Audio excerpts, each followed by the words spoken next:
Welcome to The Explainer. Ever stop to think about where our political beliefs really come from? Today, we're diving into the powerful ideas that shape our world.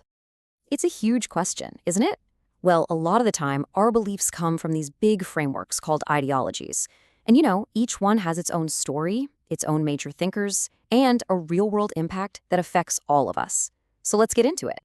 So, here's the plan. We're going to look at 3 huge ideologies that have really shaped the last few hundred years. We'll see where they started, how they sometimes clash, and most importantly, why these old ideas still matter so much today. All right, first up, we're starting with an idea that absolutely changed the world. An idea born from a simple but incredibly powerful demand for equality. We're talking about feminism. So, at its heart, what is feminism? It's a movement for the equality of the sexes. It all started from this really powerful observation. For pretty much all of history, your gender decided your rights. It decided your place in the world. And feminism, well, it was created to challenge that right from the get-go. And one of the first people to really champion this was an incredibly brave French writer named Olympe de Gouges. Now, picture this. It's the French Revolution, men are declaring their rights, and she comes along and rewrites their famous document. She calls it the Declaration of the Rights of Woman. Her argument was simple but revolutionary. If women have to obey the law, they absolutely must have a say in creating it. And that call for equality from de Gouges, it was like a spark. It really did ignite a fire that spread across the globe.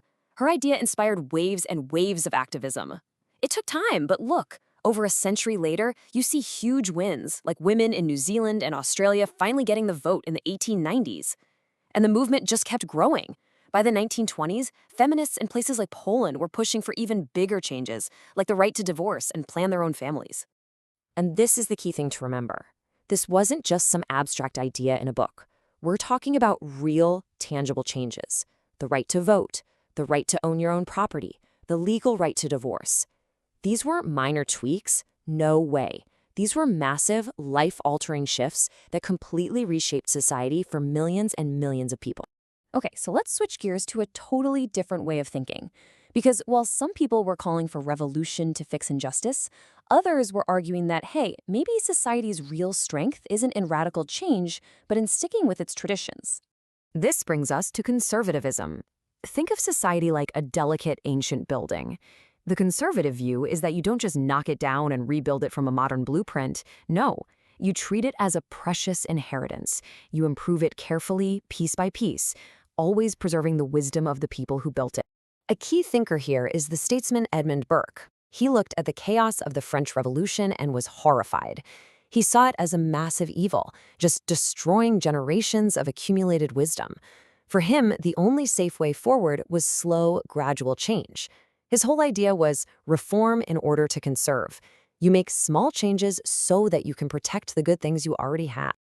So how does this actually affect everyday people? Well, it leads to a political system that values stability and order more than anything else. It's all about a strong rule of law, protecting private property, and upholding institutions like the family, the church, and the state. The thinking is, these aren't just dusty old traditions. They're the very anchors that keep society from falling apart. Okay, so when you put them side by side like this, you can really see the core difference, can't you? On one side, you've got this drive for huge, fundamental change to fix a major wrong. And on the other, you have a deep mistrust of big changes, putting stability and tradition first. All right, our third and final ideology for today looks at the world through a completely different lens. This one says history isn't really about ideas or traditions. Nope. It's about a constant, grinding conflict over stuff, over resources and power. We're talking about Marxism, developed by Karl Marx, and he had this really powerful metaphor to explain it. Think of society as a building.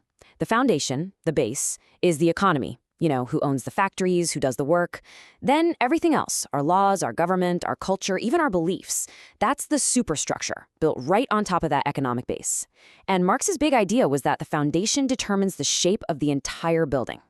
So for Marx, history wasn't random. It moved in predictable stages. It goes like this. First, technology moves forward. That creates new ways to make things, which then starts to clash with the old class structure. Think factory workers versus factory owners. According to Marx, that tension just builds and builds until, eventually, boom, revolution. The old system gets overthrown and a new one takes its place. And the impact of this idea was absolutely massive. I mean, truly global. It wasn't just some theory collecting dust on a shelf. It gave workers a sense of class consciousness, which fueled labor movements all over the planet. It sparked actual revolutions that literally redrew the map of the world and led to socialist states that totally changed the game for workers, companies, and governments for a huge part of the 20th century. So there you have it, a push for equality, a defensive tradition, and a call for revolution. 3 massive ideas that have shaped our world. So after all that, what are we supposed to take away from this? Here's the most important thing. These isms aren't just history. They are alive and kicking right now. Whether you know it or not, they're the source code for our modern political debates. When you hear people arguing about rights or tradition or economic fairness, you're hearing echoes of these big ideas. Understanding where they come from, well, that's like getting a decoder ring for the world around us. And that brings us to one last question to think about. Our world is facing challenges our ancestors couldn't even imagine, right? Things like AI and climate change. So what new ideas are bubbling up to meet this moment? And which parts of these classic ideologies we've talked about today will stick around and keep shaping our future?